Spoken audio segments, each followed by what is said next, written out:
Bonjour à tous, j'espère que vous allez bien.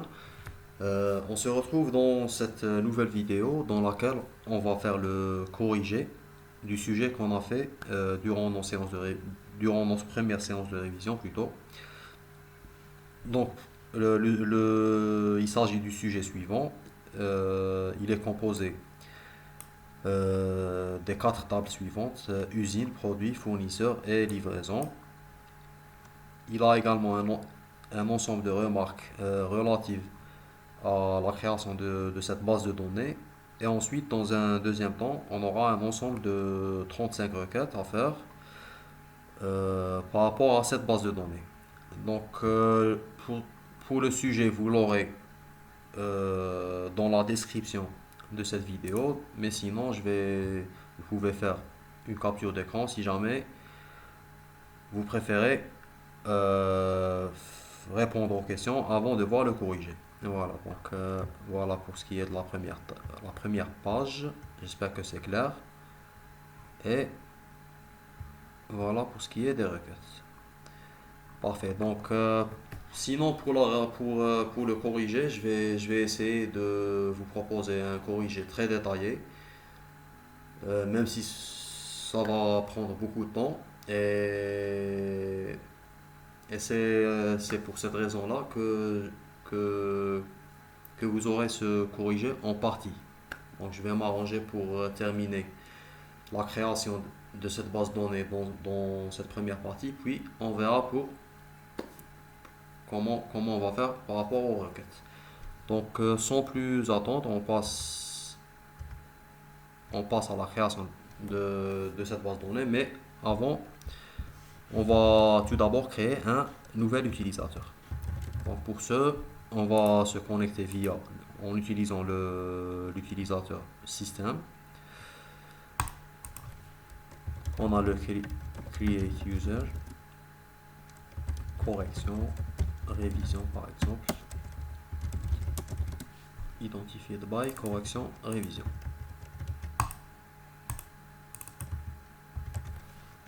Donc ensuite on attribue l'ensemble des privilèges à ce nouvel utilisateur. Parfait. Donc maintenant on peut se connecter en utilisant cet utilisateur.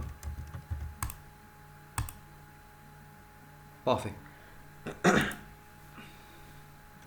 Donc je vais partager l'écran en deux. Voilà. Donc avant d'entamer la création de cette table, on va tout d'abord lire ces remarques. Pour la première remarque, on a les tables usine, produit, fournisseur sont définies respectivement par les attributs NU, NP et NF. Donc là, c'est clair, il s'agit des trois clés primaires, des trois contraintes de clés primaires relatives aux tables usine, produit et fournisseur. Voilà, donc pour la deuxième remarque, on a la table livraison est définie par la combinaison NP, NU et NF. Donc là, il s'agit de cette table livraison donc pour cette table-là, livraison, euh, sa contrainte de clé primaire, elle est composée, voilà, elle est composée de trois colonnes. Donc là, elle n'a pas trois clés. C'est une erreur que je rencontre très souvent. Donc, pour une table, de façon générale, elle ne peut avoir plus d'une clé primaire. Donc, maintenant, pour cette clé primaire, elle peut être composée d'un seul attribut, comme elle peut être composée d'un ensemble d'attributs, ce qui est le cas de la table livraison. Donc, mais sinon, par rapport à la cohérence qu'apporte la clé primaire, qui permet d'éviter la redondance, donc pour ce qui est des trois premières tables, c'est étant donné qu'elles sont composées qu'elles sont composées de clés primaires qui ne sont liées qu'à un seul attribut. Donc c'est les valeurs de cet attribut qui ne seront pas redondantes. Donc pour la table usine, on ne peut pas trouver deux usines ayant le même NU. Pareil pour la table produit et fournisseur. Mais sinon, par rapport à la dernière table, qui est la table livraison, c'est la composition de ces trois colonnes qui forment la clé primaire qui ne peuvent être redondantes. Autrement dit, on ne peut pas trouver une autre ligne au niveau de cette table livraison qui a comme valeur 3, 1, 2. Donc c'est la composition de ces trois attributs qui ne peut être redondante. Mais sinon, on peut trouver d'autres lignes qui ont comme un P3 et comme un U1. Ou sinon, on peut trouver toutes les possibilités, mais à part celles où les trois attributs, les valeurs des trois attributs sont les mêmes. Voilà, j'espère que c'était clair. On passe à la troisième remarque. On a la table livraison est composée de trois contraintes de clés étrangères qui concernent les attributs soulignés. Donc là, il s'agit des attributs MP qui fait référence à la table produit. Ça concerne également l'attribut NU qui fait référence à la table usine et ça concerne également la colonne NF qui fait référence à la table fournisseur. Pour ce qui est de cette deuxième contrainte d'intégrité, qui est la clé étrangère, je pense que c'est clair pour tout le monde. Elle permet d'éviter, enfin elle permet de contrôler les valeurs ajoutées au niveau de cette table-là, livraison.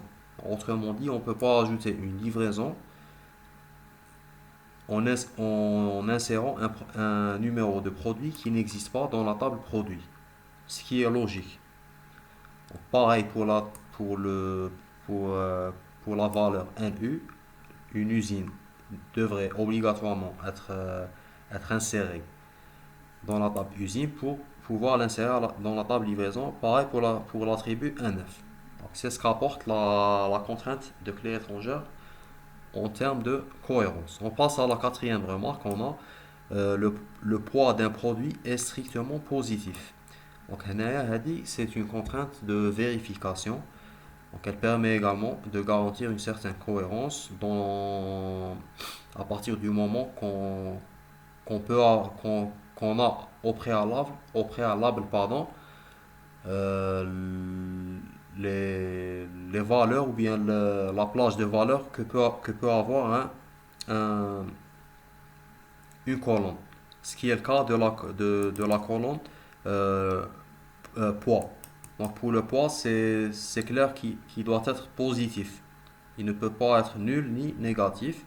Donc en ajoutant cette contrainte de vérification, on aura, on aura la garantie qu'à chaque insertion, il n'y a pas eu d'erreur ou de mauvaise manipulation ou de faute de frappe.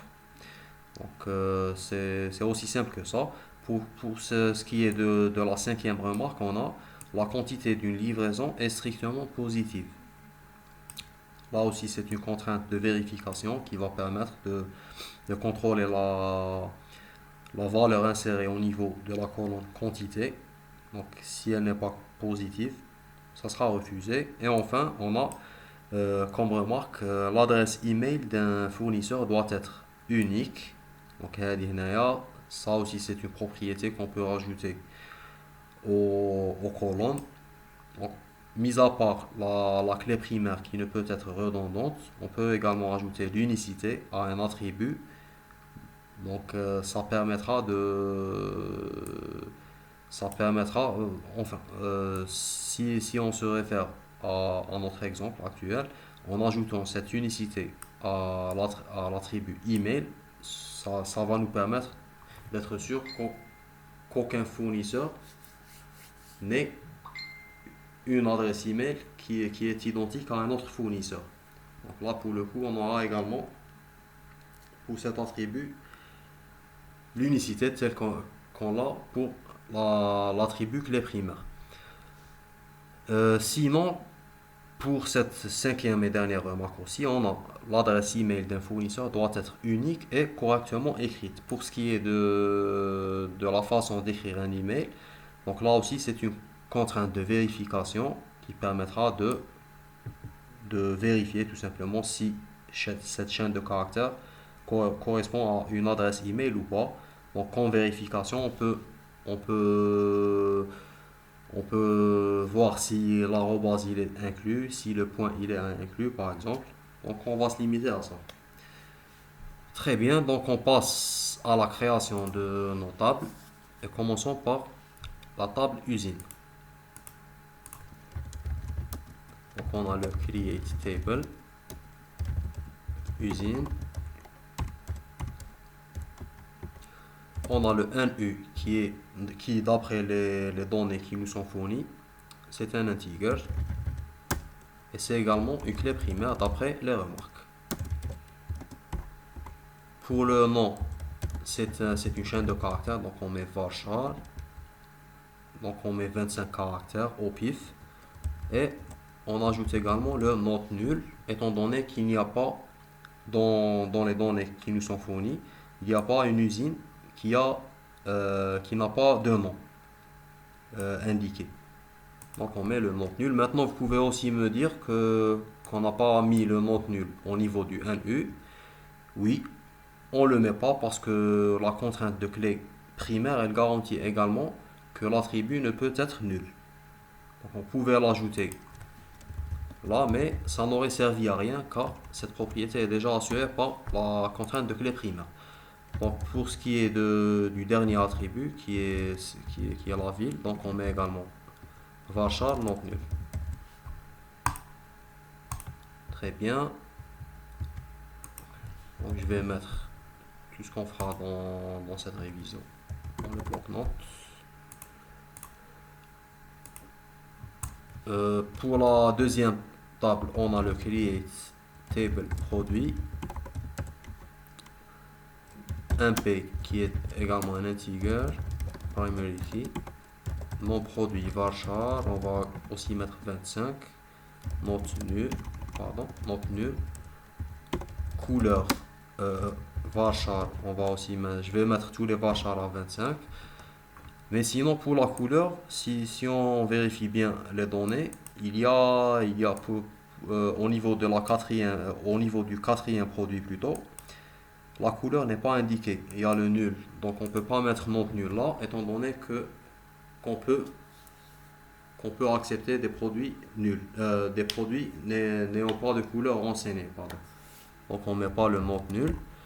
Et pour le poids, on va mettre comme type réel et not nul. Très bien.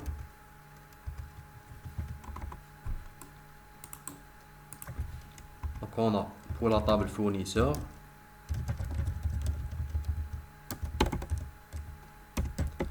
le NF qui est un integer, donc là c'est du pareil au même. On a le clé primaire, le nom F qui est un varchar 25, not nul, statut varchar not nul,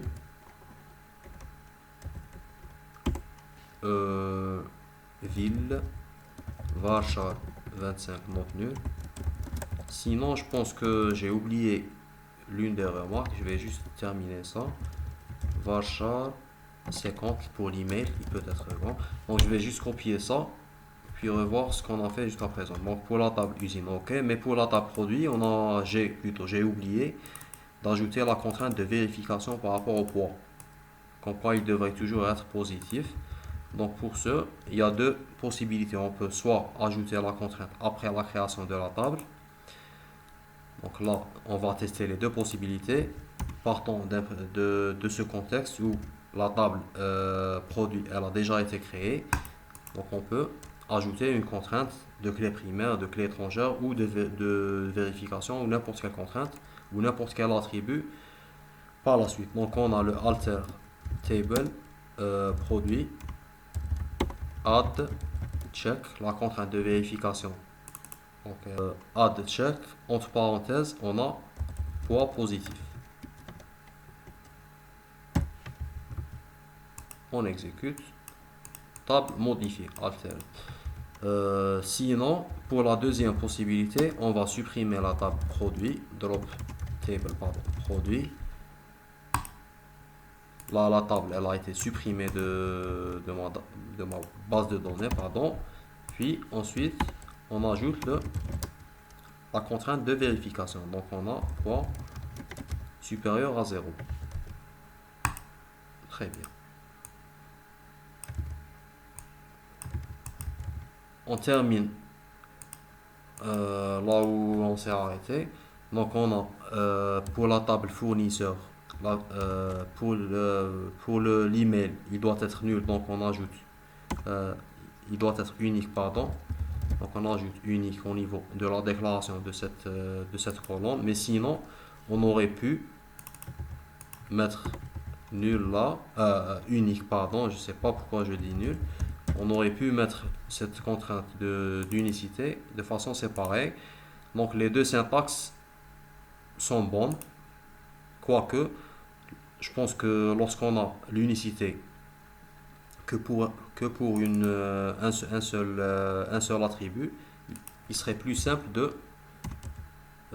unique, voilà, il serait plus simple de déclarer cette contrainte au niveau de cette colonne. Mais sinon, si on avait l'unicité par rapport à l'email et la ville, donc simple exemple, là, c'est plus simple là de le déclarer de façon séparée, tout en mettant l'ensemble de tous les attributs entre parenthèses.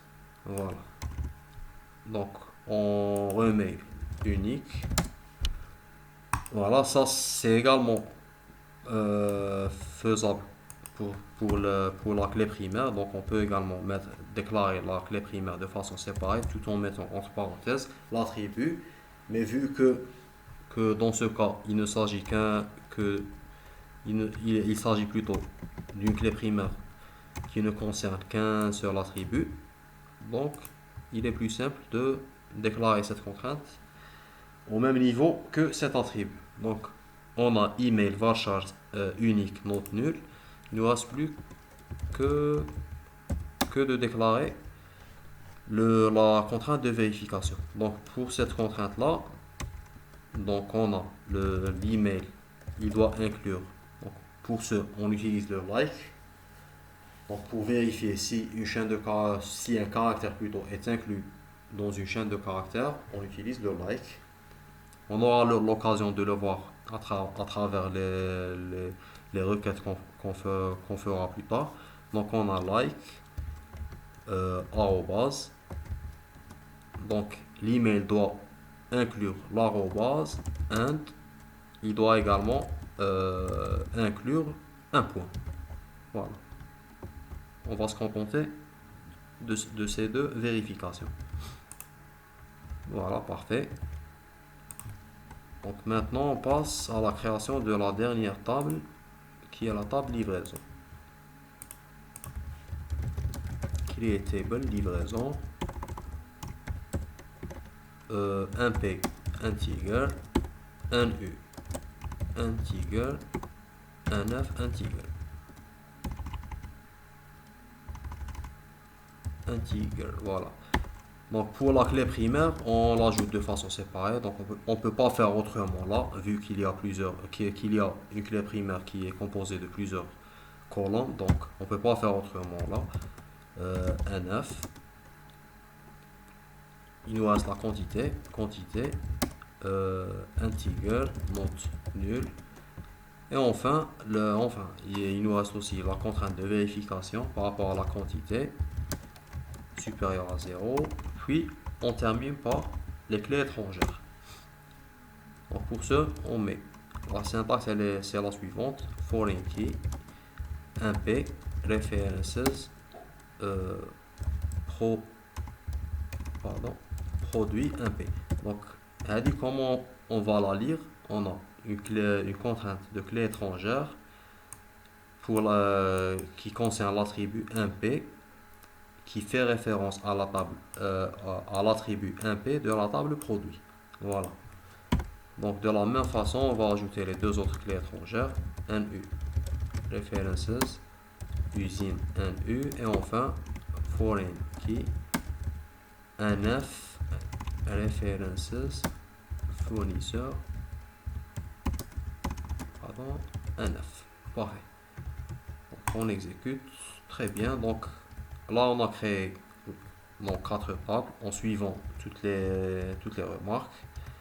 On passe maintenant à l'insertion des données qui sont fournies dans ce sujet.